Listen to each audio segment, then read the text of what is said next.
Assalamualaikum warahmatullahi wabarakatuh. Waalaikumsalam warahmatullahi wabarakatuh. Innal hamdalillah nahmaduhu wa nasta'inuhu wa nastaghfiruhu wa nu'minu bihi wa natawakkalu 'alaihi wa na'udzu billahi min shururi anfusina wa min sayyiati a'malina. May yahdihillahu fala mudilla lahu wa may yudlilhu fala hadiya lahu. Asyhadu an la ilaha illallah wahdahu la syarika lah wa asyhadu anna sayyidana wa maulana Muhammadan abduhu wa rasuluh. Allahumma shalli wa sallim wa barik alaihi wa ala alihi wa ashabihi wa tabi'ina lahum bi ihsanin ila yaumiddin, amma ba'd. Qala Allah ta'ala fi kitabihil karim wa a'udzu billahi minasy syaithanir rajim. Qul in kuntum tuhibbunallaha fattabi'uni yuhibbukumullah wa yaghfir lakum dzunubakum wallahu ghafurur rahim. Shadaqallahul azim. Wa qala an-nabiyyu sallallahu alaihi wasallam wadidtu anni laqitu ikhwani qalu ya Rasulullah awalaysa nahnu ikhwanuk qala antum ashabi walakin ikhwani alladziina amanu bi wa lam yarawni aw kama qala Rasulullah sallallahu alaihi wasallam. Alhamdulillah. Hadirin wal hadirat, Bapak-bapak, Ibu-ibu jemaah salat maghrib yang dimuliakan Allah, kembali kita syukur pada Allah dengan mengucapkan alhamdulillahirabbil alamin. Shalawat pada Nabi sallallahu alaihi wasallam dengan mengucapkan Allahumma sholli ala sayyidina Muhammad wa ala ali sayyidina Muhammad. Hadirin wal hadirat rahimakumullah, malam ini kita kembali syukur pada Allah. Terutama kita syukuri tentunya nikmat iman, nikmat Islam yang Allah jaga, yang masih Allah berikan pada kita sampai saat ini. Tak ada anugerah yang lebih mahal melebihi iman.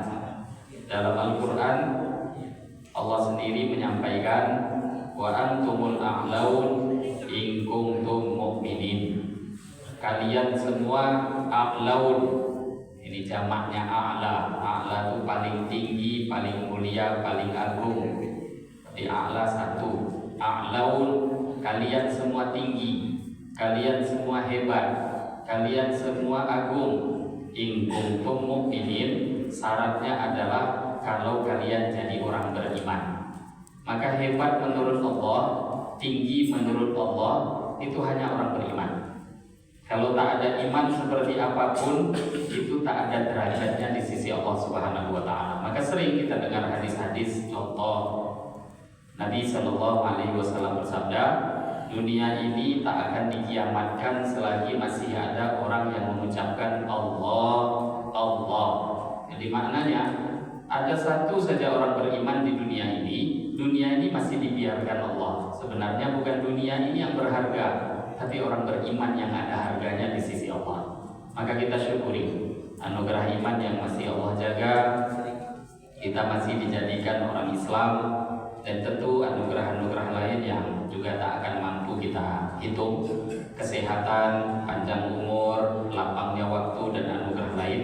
Semoga dengan kita selalu syukur, kita dijaga anugerah tadi oleh Allah. Bahkan kita berharap semoga ditambahkan lagi nikmat karunia-Nya kepada kita, terutama iman Islam, semoga selalu dijaga, diistiqomahkan oleh Allah sampai akhir hayat kita. Amin ya rabbal alamin.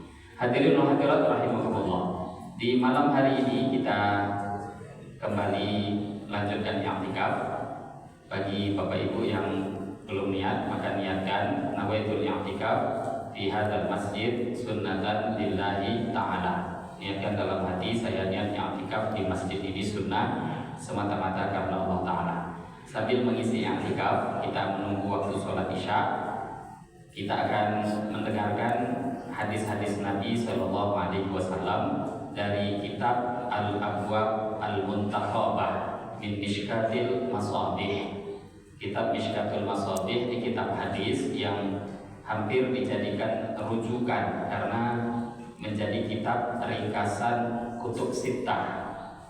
6 kitab hadis pondasi Bukhari, Muslim, Abu Dawud, Tirmidzi, Nasai, Ibnu Majah itu diringkas oleh penulis kitab menjadi Mishkatul Masabih.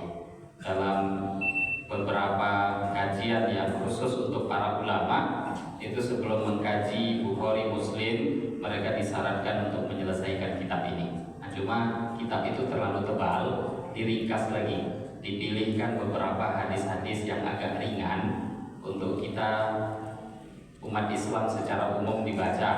Maka diringkas beberapa hadis pilihan sesuai dengan judulnya Al-Abwab Al-Muntakhabah, beberapa bab-bab pilihan min Mishkatil Masabih, dari kitab Mishkatul Masabih. Di bab yang pertama sudah kita baca beberapa hadis di pertemuan sebelumnya, dimulai dengan Kitabul Iman, bab kitab yang menerangkan tentang pembahasan iman. Jadi hadis-hadis yang akan kita dengar berkaitan dengan iman, definisi, fadilah, dan beberapa keutamaannya. Bismillahirrahmanirrahim. Qala al-musannif rahimahullahu ta'ala, nafa'anallahu bihi wa bi'ulumihi fid dharain. Wa bi sanadina al-muttasil ila al-muallif qala wa rawahu Abu Hurairah ma'a ikhtilafin wa fihi wa idza ra'aita al-kufar. Al-hadithul khamis an Abi Hurairah radhiyallahu ta'ala anhu an Ibnu Umar. Hadis yang keempat diriwayatkan daripada sahabat Ibnu Umar radhiyallahu ta'ala anhuma. Qala, beliau telah berkata, Ibnu Umar telah mengatakan, qala Rasulullah sallallahu alaihi wasallam, Nabi sallallahu alaihi wasallam telah bersabda, buniyal Islam, bunya telah dibangun al-Islamu Islam ala khamsin, atas 5 perkara.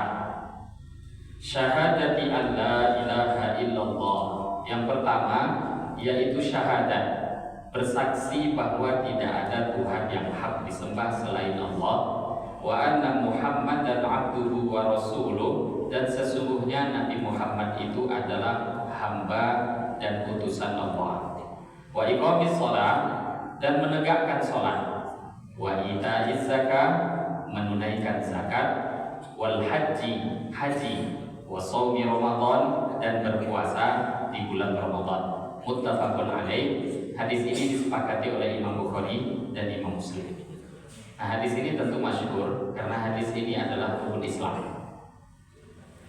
Bahasa yang Nabi sendiri gunakan, buniyal Islam, dibangun Islam itu atas 5 perkara.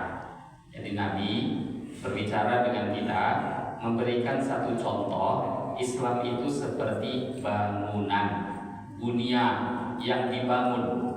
Jadi namanya bangunan, maka Nabi memberi contoh Islam itu ibarat bangunan, dibangun pondasinya atas 5 tiang. Kalau kita lihat ada beberapa rincian yang juga ditemukan dalam riwayat lain. Contoh, Nabi Shallallahu Alaihi Wasallam mengatakan perumpamaan Islam itu, rukun Islam yang 5, seperti kemah yang disanggah oleh 5 tiang. Tiang tengahnya adalah la ilaha illallah Muhammadur Rasulullah. Sedangkan di 4 sisi yang lain itu adalah rukun-rukun Islam lainnya. Nah, ketika tiang tengah tak ada, kemah tak akan bisa berdiri. Tiang tengah tak ada, kemah tak berdiri. Tapi kalau seumpama di keempat sisi tiang lain itu berkurang 1 tiangnya, kemahnya masih bisa berdiri, tapi berdirinya tidak sempurna. Nah, dalam hadis ini iman diposisikan dalam posisi yang paling penting. Iman itu mesti dengan syahadat, syahadati an la ilaha illallah. Maka dalam Islam itu Bapak Ibu, perbedaan inti dalam rukun iman dan rukun Islam. Rukun iman itu berkaitan dengan yang batin, yang gak nampak. Maka semua rukun iman itu kita diperintahkan oleh Allah untuk percaya dengan hal-hal yang secara kasat mata kita tuh tidak nampak, atau bahasa agamanya ghaib. Iman pada Allah. Nah, Allah itu ghaib. Disuruh iman pada malaikat, malaikat itu ghaib. Iman kepada hari kiamat, kiamat itu juga gaib, nggak nampak. Iman kepada qadar itu pun juga nggak nampak. Jadi iman itu kaitannya dengan hal-hal yang tak nampak. Sedangkan Islam itu berkaitan dengan yang zahir, mesti nampak atau paling tidak bisa terjangkau panca indera. Itu Islam. Termasuk syahadat. Dalam hal ini memang syahadat itu berkaitan dengan iman, tapi syahadat dalam rukun Islam mesti ada kaitan dengan zahir. Kan kita tahu iman itu tidak nampak, tapi dalam kalimat syahadat di sini orang yang ingin masuk Islam mau tak mau mesti mengucapkan. Jadi kalau ada yang mau masuk Islam tapi dia mengatakan saya percaya pada Allah, saya percaya pada Nabi Muhammad, tapi saya nggak mau mengucapkan, yang penting percaya aja, itu nggak bisa masuk Islam. Mesti dituntut asyhadu an la ilaha illallah wa asyhadu anna Muhammadan Rasulullah. Bahasa Arabnya, kalau dia nggak pakai bahasa Arab boleh nggak? Boleh, walaupun dengan terjemahan. Saya bersaksi tak ada Tuhan yang hak disembah selain Allah, dan bersaksi bahwa Nabi Muhammad adalah hamba dan utusan Allah. Dia ucapkan, baru dianggap menjadi orang Islam. Nah, jadi mesti zahir, mesti terdengar, kecuali memang bisu. Kalau orangnya bisu, nggak mungkin disuruh berbicara. Masuk Islamnya dengan cara yang dia bisa. Nah, hadirin wa hadirat rahimakumullah, hadis ini menunjukkan tentang rukun Islam yang mesti dikerjakan. Kalau dikerjakan kelima-limanya, berarti dia adalah orang Islam yang mengamalkan agama. Kalau satu daripada 5 perkara ini, kecuali syahadatain, ada yang dia tinggalkan, asalkan dia meninggalkannya bukan juhdan, bukan karena menentang dan mengingkari, masih dihitung sebagai orang Islam, tapi masuk kategori fasik, pelaku dosa besar. Islam tapi nggak sholat, selagi dia tidak mengingkari sholat. Kalau dia mengingkari sholat, kafir. Jadi perbuatan itu sama, tapi bedanya dalam keyakinan. Yang satu yakin sholat itu masih wajib, cuma nggak sholat. Yang satu sholat, tapi yakin sholatnya nggak wajib, maka dia kafir, keluar dari Islam. Nah, di sini terjadi perdebatan yang cukup panjang di kalangan 4 mazhab. 4 mazhab. Mazhab itu dulu nggak 4, banyak. Setelah Nabi wafat, para sahabat itu banyak yang jadi mufti, banyak yang jadi mujtahid. Begitu juga tabi'in, tabi'ut tabi'in. Nah, hanya saja para imam-imam mujtahid tadi, entah kalangan sahabat, tabi'in, tabi'ut tabi'in, ulama-ulama mujtahid, itu karena tak ada murid yang meneruskan, tidak terbukukan, nggak lengkap, akhirnya mazhab itu tak ada yang meneruskan, tak bisa dipertanggungjawabkan. Nah, 4 mazhab ini yang betul-betul bisa dipertanggungjawabkan, yang keilmuannya terbukukan lengkap A sampai Z. Nah, sedangkan yang lain tinggal sisa-sisanya aja. Ada mungkin dinukil fatwa Al-Auza'i, ada mazhab dulu namanya Daud Az-Zahiri, masih ada potongan-potongan fatwa, bahkan cukup banyak tapi nggak lengkap, maka tak bisa dipertanggungjawabkan. Nah, dulu sempat terjadi ikhtilaf di kalangan 4 mazhab. Yang bisa dipertanggungjawabkan zaman sekarang cuma 4 mazhab. Dulu sempat diperdebatkan, orang yang meninggalkan sholat dengan sengaja itu wajib qadha atau tidak. Dari kalangan 3 mazhab, 3 imam, Imam Malik, Imam Abu Hanifah, Imam Syafi'i sepakat mengatakan orang yang meninggalkan sholat dengan sengaja, kalau nggak sengaja itu wajib qadha, karena dalilnya jelas. Ini yang dia sengaja meninggalkan, tahu sholat wajib cuma nggak mau sholat. Nah, orang yang seperti ini wajib qadha enggak? 3 mazhab sepakat.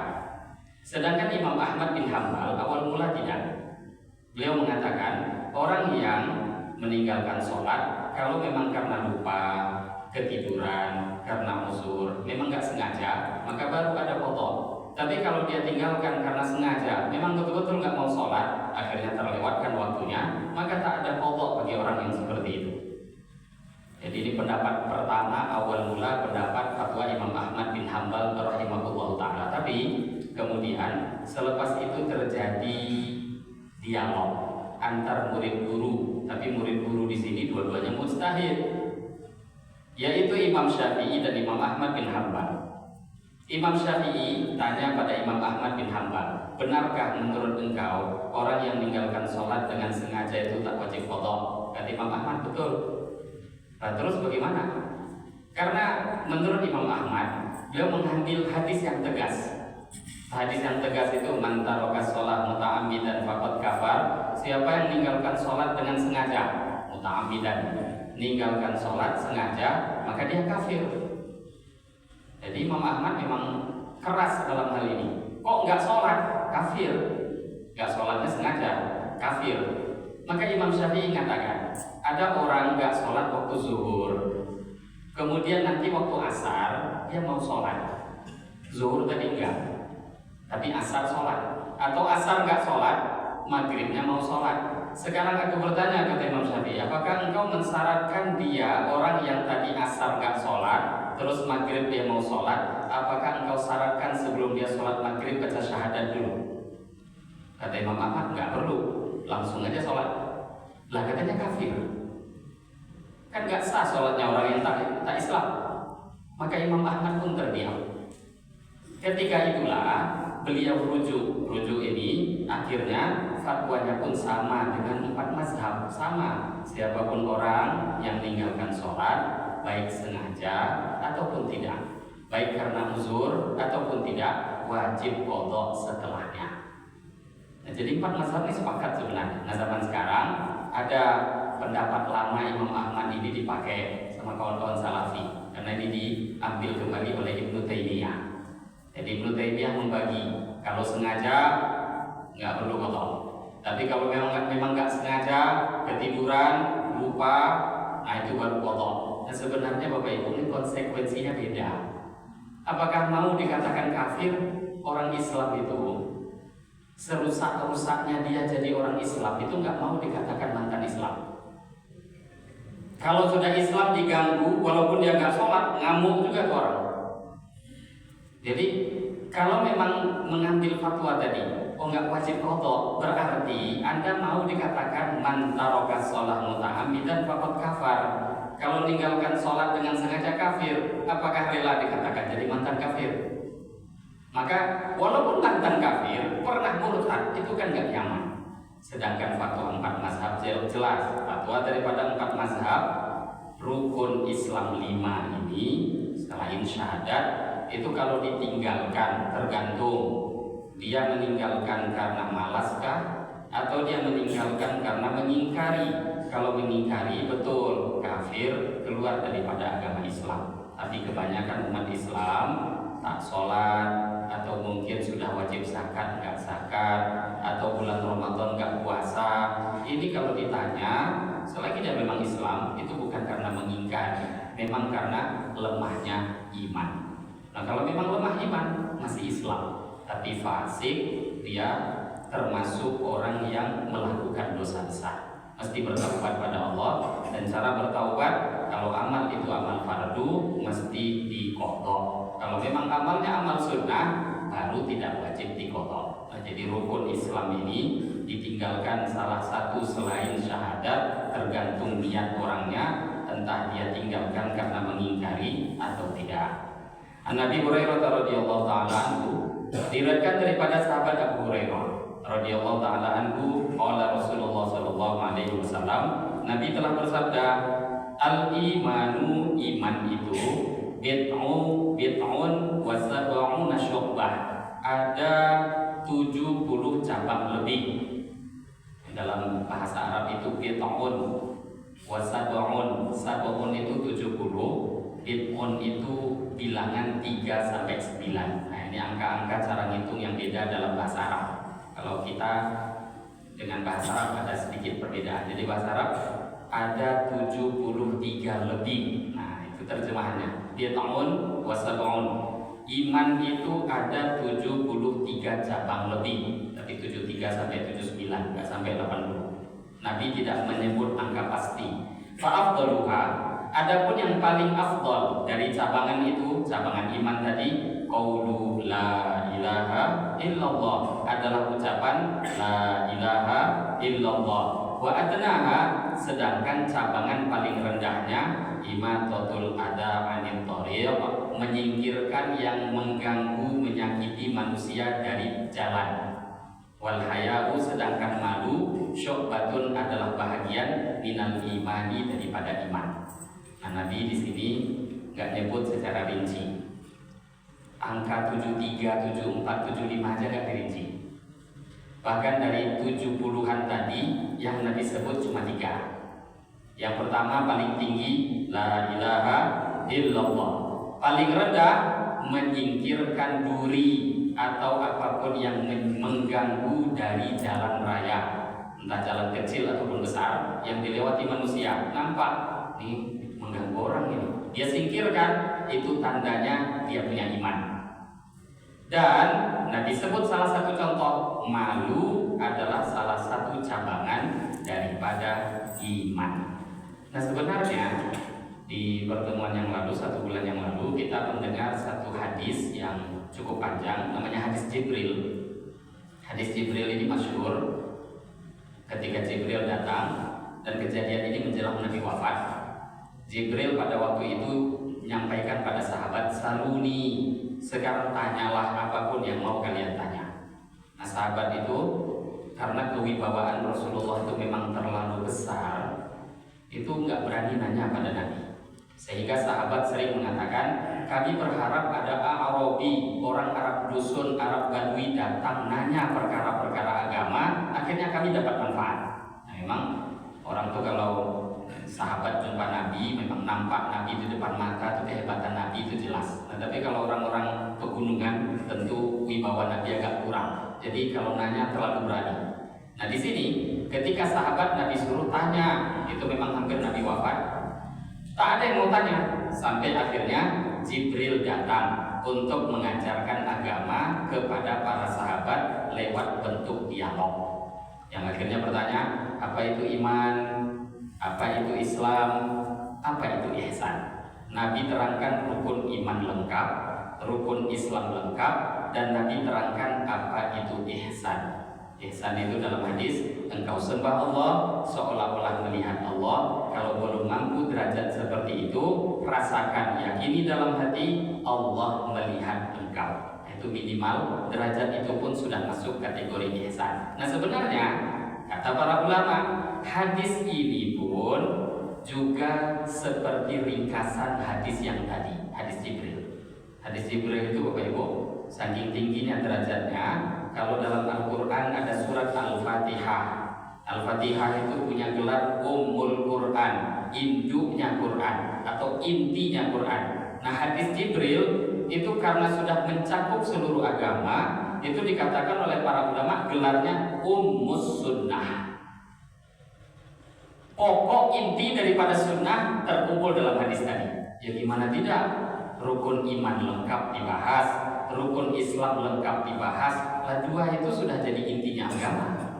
Rukun iman, rukun Islam, ditambah ihsan. Nah, hadis ini juga sebenarnya ringkasan daripada iman, Islam, dan ihsan. Nah, mana ringkasan imannya? La ilaha illallah, itu meringkas ucapan iman. Di mana di sini Islam? Islam itu adab kehidupan sehari-hari, imatatul adza anit thariq. Kehidupan ada yang mengganggu manusia, singkirkan. Nah, mana ringkasan ihsan dalam hadis ini? Al-haya, malu. Malu itu tanda orang punya sifat ihsan. Ihsan atau malu di sini tentu yang dimaksud malu secara syar'i. Apa, ada malu yang bukan syar'i, ada malu secara tabi'i, tabiat. Jadi ada orang dikasih tahu, berangkatlah sholat ke masjid, Anda malu nampak nanti sama orang. Bukan itu yang malu yang dimaksud dalam hadis ini. Jadi bedakan antara malu dengan penakut. Karena dalam bahasa kita, penakut itu malu mirip-mirip. Malu saya, bukan malu, itu penakut. Nah, sedangkan yang dimaksud malu, haya dalam hadis ini adalah haya malu yang syar'i. Malu yang membuat orang tadi akhirnya meninggalkan maksiat pada Allah. Itu yang dimaksud di dalam hadis ini. Nah, kenapa bisa dia malu? Karena dia merasa dilihat oleh Allah, diperhatikan oleh Allah, merasa diawasi oleh Allah. Itulah maksud hadis dalam mal ihsan.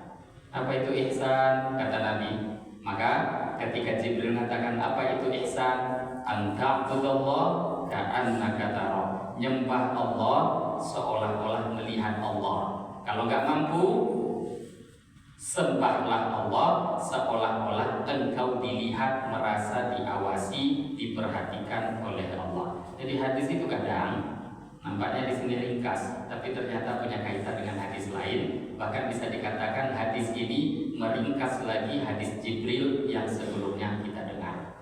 Yang nampaknya ringan. Afdolnya la ilaha illallah, paling rendahnya menyingkirkan duri dari jalan, kemudian malu termasuk bahagian iman. Ini hadis termasuk bahagian jawami'ul kalim. Nabi diberi mukjizat oleh Allah, jawami'ul kalim. Jawami'ul kalim mengumpulkan, meringkas seluruh kalimat. Jadi kalau mau dijabarkan terlalu panjang, tapi kalau sudah diucapkan ringkas, padat. Itulah mukjizat yang Allah berikan kepada Rasulullah Sallallahu Alaihi Wasallam. Hadis setelahnya, An Abdullah ibni Amr radhiyallahu taala anhuma, diriwayatkan oleh sahabat Abdullah bin Amr radhiyallahu taala anhuma, qala, beliau mengatakan, qala Rasulullah Sallallahu Alaihi Wasallam, Nabi telah bersabda, al muslimu, siapa itu orang Islam yang sempurna?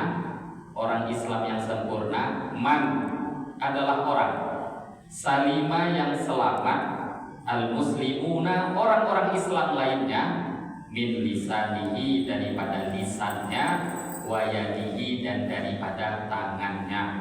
Wal muhajir, adapun orang hijrah yang hakikatnya hijrah, man adalah orang hajaro yang meninggalkan ma apa-apa nahallahu anhu yang Allah larang kepada dia.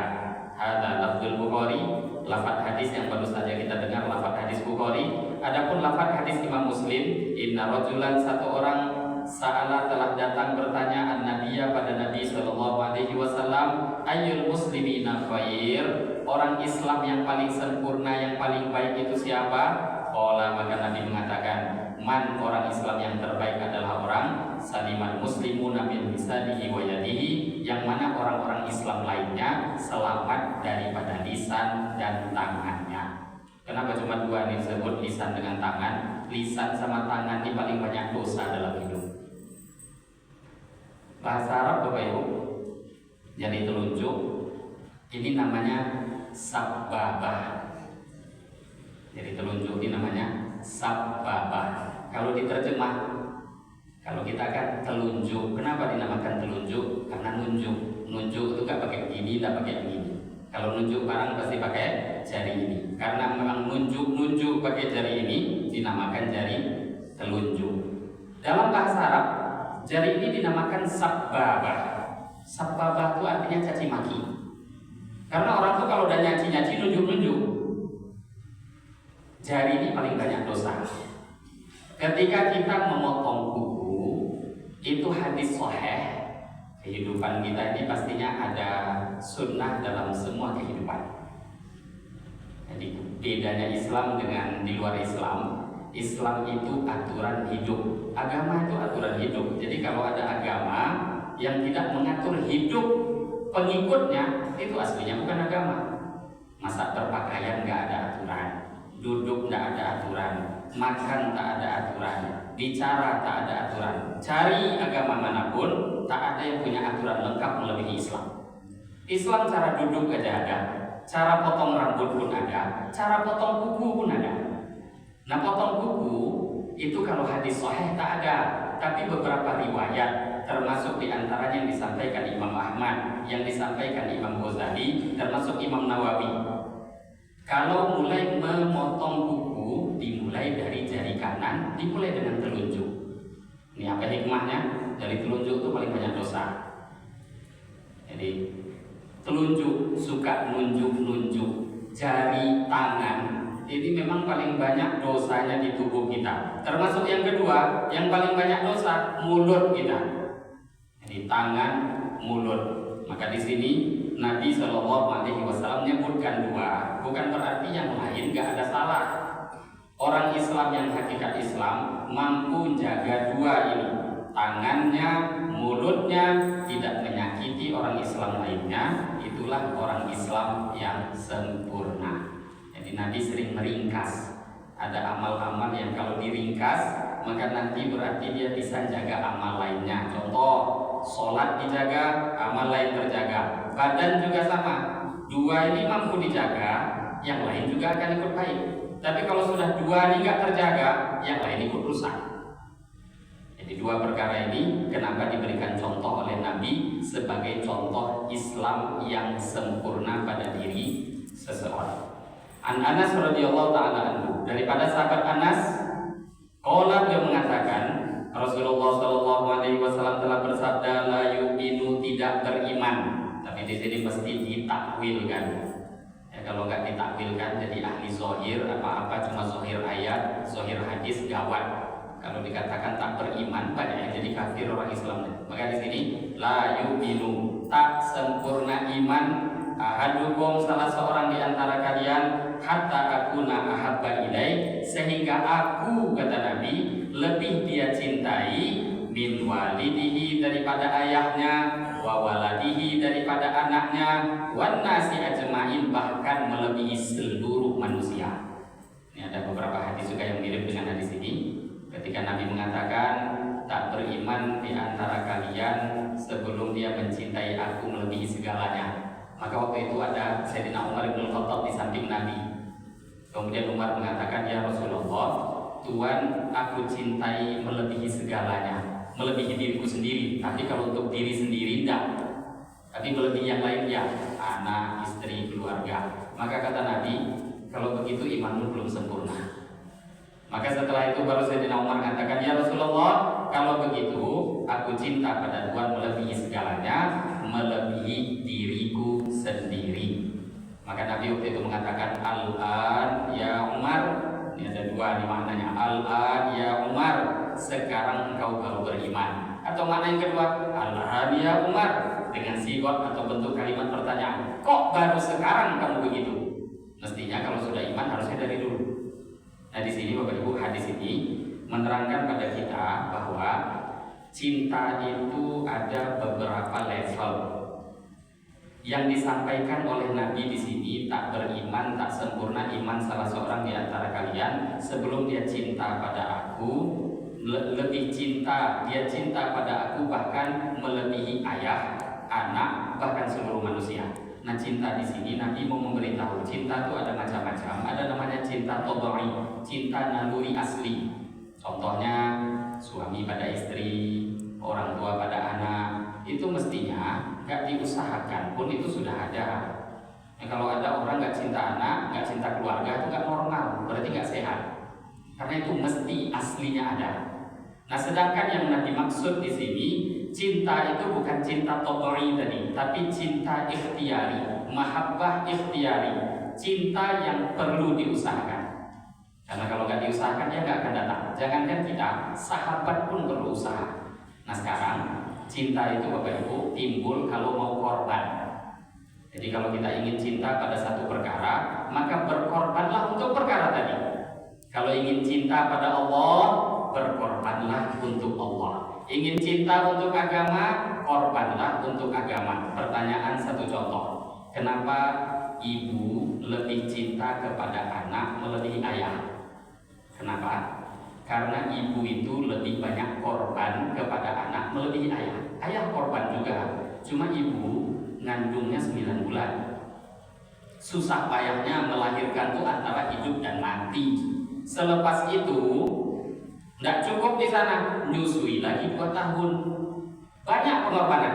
Karena begitu banyak korban, anaknya disakiti sedikit aja nggak rela. Jangankan orang lain. Itu banyak istri ngomong. Jangankan orang, suami saya marahi anak saya pun saya nggak rela, katanya. Lah kok bisa? Cintanya lebih, korbannya lebih. Maka iman juga begitu. kalau kita ingin cinta pada Nabi, mesti korban untuk agama. Maknanya korban, amalkan sunnah Nabi. Karena dengan mengamalkan sunnah, itu akan terjadi pengorbanan sendiri. Orang ngejek kita, datang ke masjid, amalkan agama. Semakin banyak korban Anda untuk agama, maka Anda akan tambah sayang dengan agama. Nah itulah tadi dalam hal ini, cinta pada Nabi perlu diusahakan. Kalau nggak usaha, tidak akan timbul cinta pada Nabi. Amalkan sunnah, amalkan agama, baru iman itu akan masuk ke dalam hati kita. Dan hadirin hadirat, beberapa hadis-hadis Nabi dalam kitab Al-Abwab Al-Muntaqabah di Mishkatil Masabih, hadis-hadis yang berkaitan dengan iman dan Islam. Nah hadis-hadis ini nasihat dari Nabi. Semoga hadis-hadis yang kita dengarkan bisa kita ambil faedah dan bisa kita amalkan dalam kehidupan kita sehari-hari. Karena waktu sholat isya sudah masuk, ini yang bisa saya sampaikan pada malam hari ini. Lebih kurang mohon maaf. Kita tutup dengan doa kafaratul majelis. Subhanakallahumma wa bihamdika, asyhadu an la ilaha illa anta, astaghfiruka wa atubu ilaik. Wabillahi taufiq wal hidayah. Wassalamualaikum warahmatullahi wabarakatuh.